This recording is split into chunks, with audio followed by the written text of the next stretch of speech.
Saudari-saudara yang terkasih di dalam Tuhan Yesus, marilah kita berdoa dalam nama Bapa dan Putra dan Roh Kudus. Amin.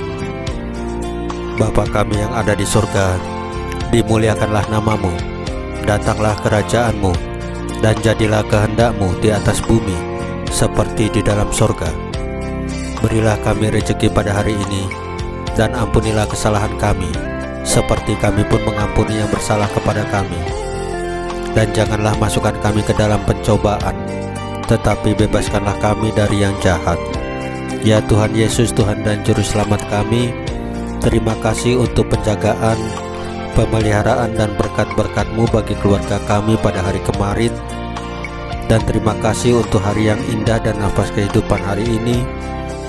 Ampunilah segala perkataan, pikiran, tindakan, kelalaian kami yang tidak sesuai dengan firman-Mu, sehingga mengakibatkan dosa-dosa bagi kami.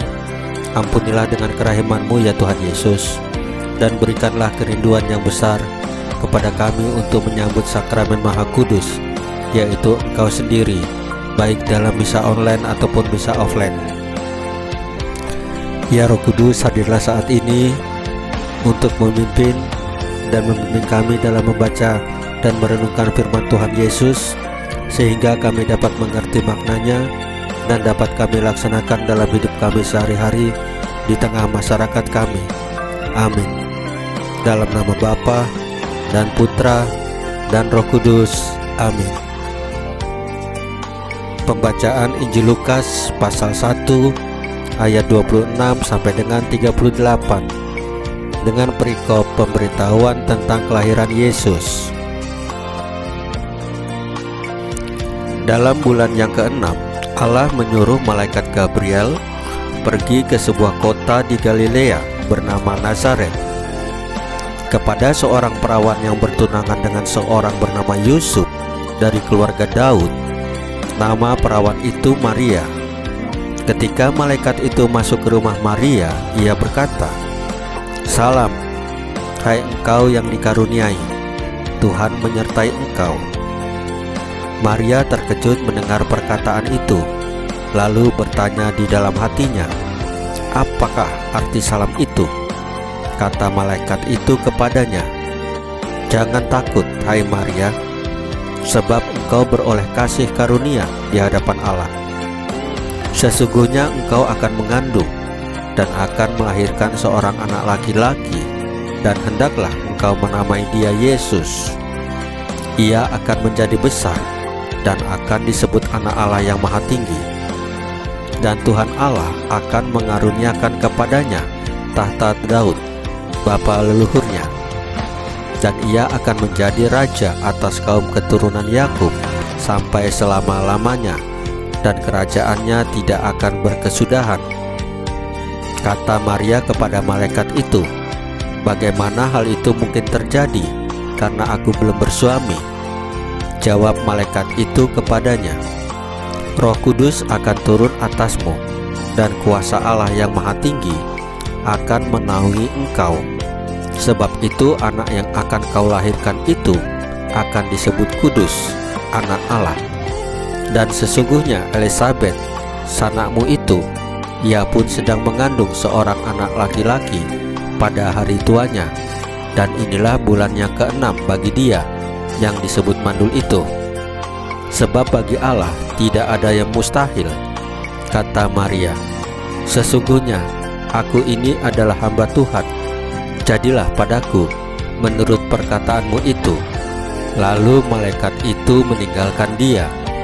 Demikianlah sabda Tuhan. Terpujilah Kristus. Saudari-saudara yang terkasih di dalam Tuhan Yesus, malaikat Gabriel menyatakan rencana keselamatan Allah dan meminta tanggapan Maria. Maria bukan pribadi yang menerima begitu saja, tetapi pribadi yang aktif.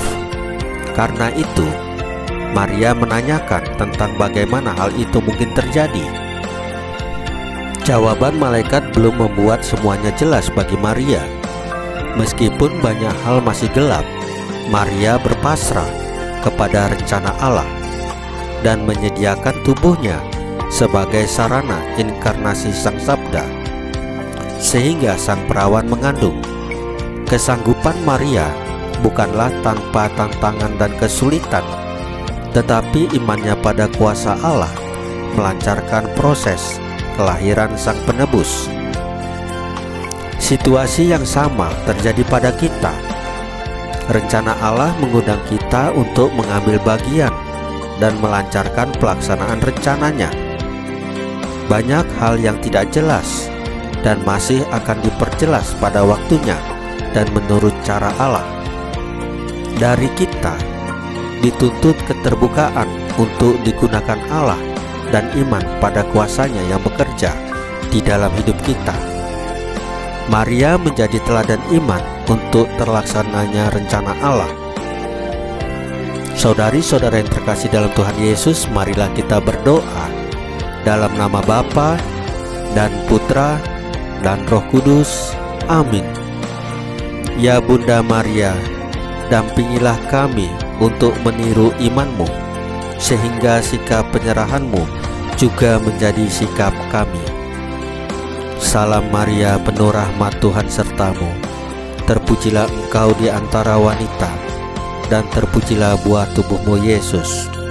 Santa Maria Bunda Allah, doakanlah kami yang berdosa ini, sekarang dan waktu kami mati. Ya Tuhan Yesus, tambahkanlah iman kami hanya kepadamu saja, karena Engkau adalah Tuhan dan Juru Selamat kami, satu-satunya, tidak ada yang lain. Amin.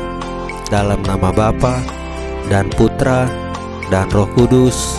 Amin. Saudari-saudara yang terkasih di dalam Tuhan Yesus, bacaan firman dan renungan hari ini sudah selesai. Tuhan Yesus memberkati kita semua. Amin.